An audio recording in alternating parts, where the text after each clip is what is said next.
Good morning, everyone. Once again, moving ahead with economics for class 12th, Indian economic development.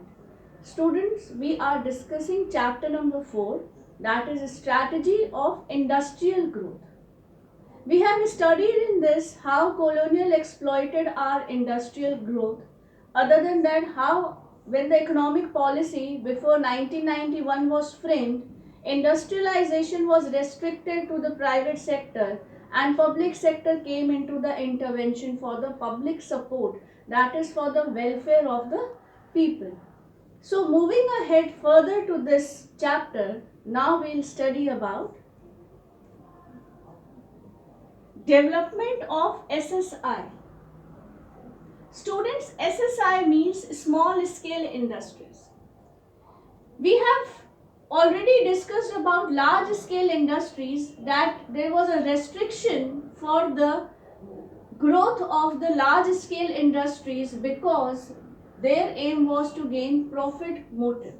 And when it was came into the existence, the command was taken by the public sector and various restrictions were there.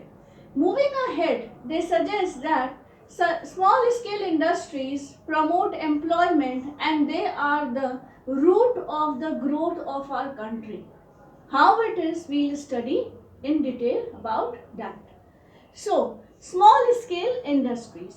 Generally, there are two dimensions to which we see small scale industries. The first dimension is growth of large scale industries was restricted to iron and steel, transport, and various other industries that support only the infrastructure.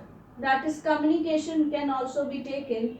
So, that provide the infrastructure to our country was there with the large scale industries. Their growth was consistent, but and if we see to the small scale industries, it was there to generate employment because maximum of the people who resides in the rural areas are laborers, are the farmers who need employment. They are not the skilled ones, they are not the educated ones that they'll get anytime any kind of job in the industrial sector or in the kind of industries. So they had to restrict to where the small scale industries where the skilled production is required.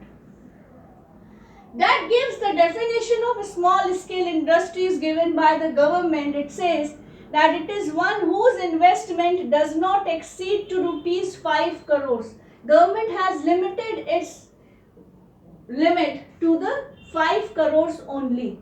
Prior means when our colonial period ended, it was rupees 5 lakhs. So see, tremendous amount of money investment is now being changed.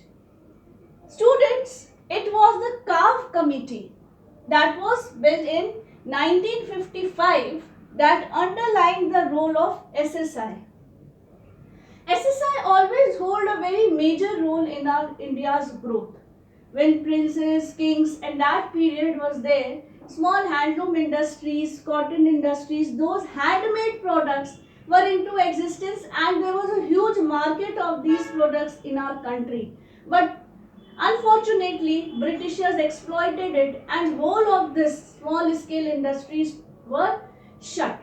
So it was CAF committee that since then it has in 1955 established, they decided the role that existed in the small scale industries, that what centralized things are there that small scale industries does for the country.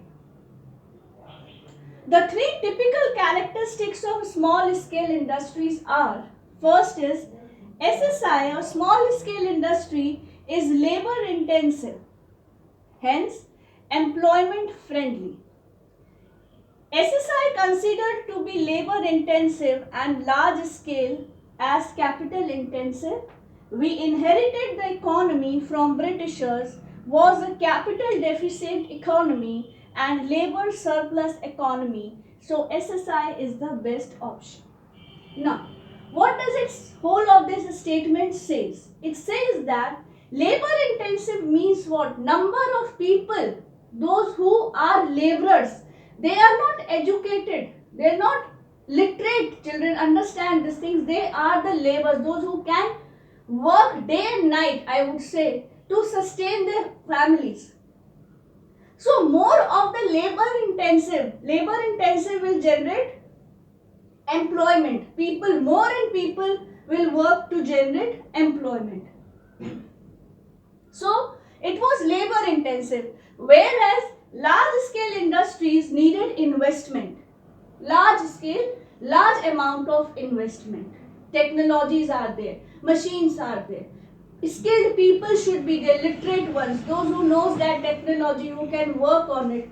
And SSI only needs what? They need labor intensive. Laborers are there who can work. More and more people from the rural areas who are seasonally unemployed, who are there into the disguised unemployment, they can work. So small scale industries tend to say they are labor intensive. Why we say that? Because why we have got labor intensive, laborers are more, because when our Britishers left our economy, they left with the deficit economy. There was no money backup, there was no money, I would say. But what they left with us is lot of laborers, lot of unemployment. So they had to be recruited somehow or the other. Everybody cannot do the farming, everybody cannot sustain with the farming method, so it has to work on to the other option. So the best option with the growth of the economy, as the government suggests, was to improvisation of this or the establishment of the small scale industries to promote. So that was the best option. I hope this is clear. Moving ahead with the second characteristics. It shows locational flexibility and is therefore equality oriented. Locational flexibility says if they are located at one place and at one scenario, the situations are not feasible or not favorable, they can easily move on to the other place and make their setup, because less amount of investments are there, less amount of technicalities are there, so they can shift from other place where they can involve more and more people. Because aim is what?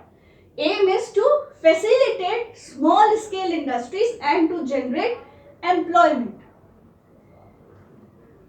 Large scale industries are often established near to the source of raw materials. They say that generally large scale industries are situated where they can easily get the raw materials. Why is it so? Because cost of transportation for them, because they need large source of raw material. Understood, children? Much production is there. So at that pretty moment they require less of the cost of transportation. So nearby where they find it that the resources are available, they place their industries over there. But alternatively, it is to the SSI that where the employment is more, where the labors are more, SSI can be set up. So it shows locational flexibility contributed to regional growth. Regional growth is there.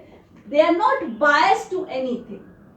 And the last point in this is it needs small investment and is therefore equity oriented. Less of the investment is there, more of the output is there, more people are employed, more of the economy will be stable. Everybody will be employed, some of the little contribution would be there to the economy, and so growth would be imparted. So SSI does not lead to concentration of economic power. Concentration of economic power suggests that rich are getting richer and poor are getting poor. There is no kind of situation in this SSI. It focused on equality, it focused on growth, it focused on employment generation. So rather it promotes equality across different sections of the society. So students, today we have discussed a very important topic, that is development of SSI. Tomorrow or the later we'll move on with the good and the bad impacts of these strategies. Till then, thank you.